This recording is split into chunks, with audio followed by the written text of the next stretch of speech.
as likable and lovable as you are. You know that there may be someone who doesn't like you back or love you back. Matter of fact, they might even think that they hate you. Now, what are we going to do about that? Hi, this is Barry Phillips with 10-Minute Torah.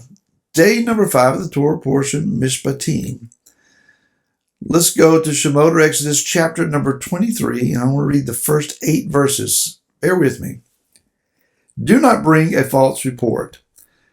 Do not put your hand with the wrong to be a malicious witness. Do not follow a crowd to do evil, nor bear witness in a strife, so as to turn aside after many, to turn aside what is right. And do not favor a poor man in his strife. When you meet your enemy's ox or his donkey going astray, you shall certainly return it to him. When you see the donkey of him who hates you lying under its burden, you shall refrain from leaving it to him. You shall certainly help him. Do not turn aside the right ruling of your poor in his strife. Keep yourself far from a false matter, and do not kill the innocent and the righteous, for I do not declare the wrong right.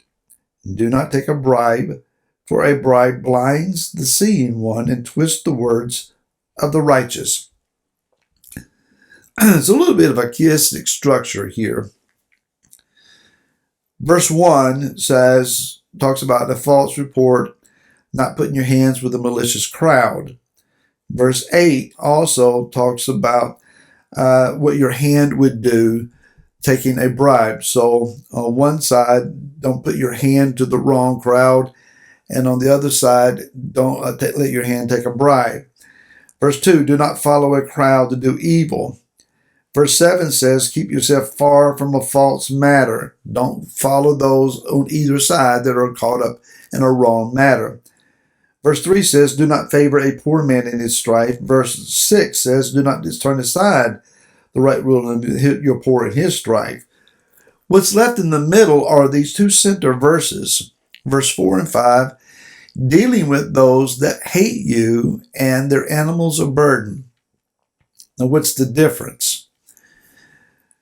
In verse 1, 2, and 3, 6, 7, and 8, we are being exhorted not to be one who works against righteousness, not to be a false witness, not to be one who would be hated for what they do, doing what is wrong, getting caught up in the wrong things. However, in the two center verses, verse 4 and 5, what we're being told is how we are to respond to someone who hates us. Don't get caught up in hating others and doing wrong to them. But now that someone is hating us, how do you respond to that? Yeshua said this in the book of Matthew, chapter number 5. Verse 43 and following says, you have heard that it was said, you shall love your neighbor and hate your enemy. But I say to you, love your enemies, bless those cursing you, do good to those hating you, and pray for those insulting you and persecuting you, so that you become sons of your Father in the heavens, because he makes his sun rise on the wicked and on the good, and sends rain on the righteous and on the unrighteous. For if you love those loving you, what reward have you? And are the tax collectors not doing the same too? And if you greet your brothers only, what do you do more than others? Are the tax collectors not doing so too? Now we come to it. Verse 48, therefore, be perfect. Tamim, be whole, be complete, as your Father in the heavens is perfect. We're being exhorted both by Yeshua and his total 100% agreement to the Torah here, to be as the Father is, to walk uprightly, to follow the model and the character of Yeshua, to become kingdom worthy. Yeshua is teaching us that if we only love those who love us back, we're not experiencing genuine love. If we only like those who like us back, think Facebook. I put a picture out there and I didn't get any likes. Nobody likes me. You can't only like those who like you back. That's easy. My sister Leanne experienced a challenge that she related to me concerning Yeshua's teaching here. It's one thing to forgive someone who has wronged you. It's another to even pray for them. That's hard. What is extremely hard is what Yeshua said to do, and that is she was experiencing to bless them. I don't want people who have wronged me to succeed. I don't want people who have hurt my family to be blessed. I don't want people who take advantage of others, abuse others, who have caused division and strife to be blessed. But Yeshua's teaching was, turn the other cheek. Don't take it personal. Don't return blow for blow. Don't return spite for spite. Accusation for accusation.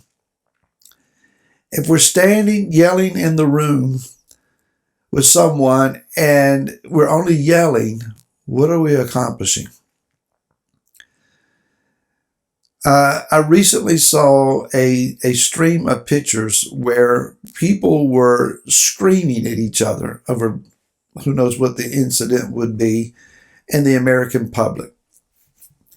Yelling, throwing fists, and we've seen this. We've seen the riots over the last several years. We've seen vicious diatribes thrown at one another in public places. It would seem that many in our society have lost their minds. They've lost their ability to maintain some sense of composure and decorum in public. And so they end up in a yelling match, a vicious, vein-bulging yelling match with people they don't even know the name of. But by some perceived offense or action or clothing article, they feel like it's my job right now to express my disdain and contempt for you by yelling my head off at you. What are we accomplishing? What good are we doing? I don't like everything I see. Neither do you. I don't like how everything is going. You probably don't either. Food's too high, gas is too high, money is too short, things just don't suit me. Well, life is not about us.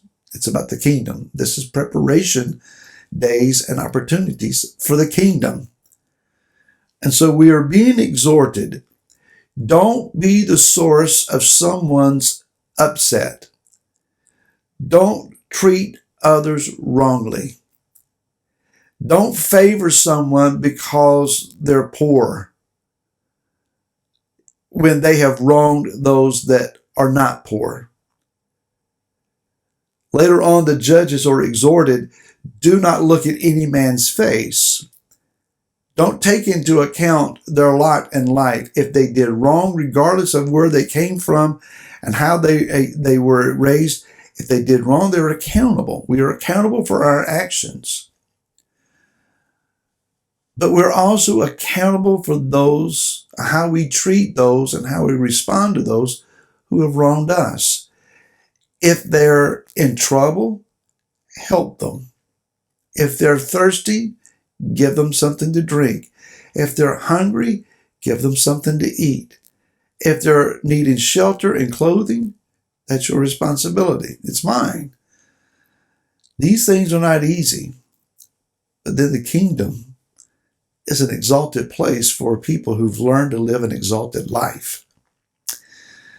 Shabbat Shalom to you, to your family, to all who gather with you. May you truly find His shalom, His wholeness and completeness. And we very much look forward to seeing you again next week. Thank you for your viewership, for your prayers and your support. Until next week, Shalom.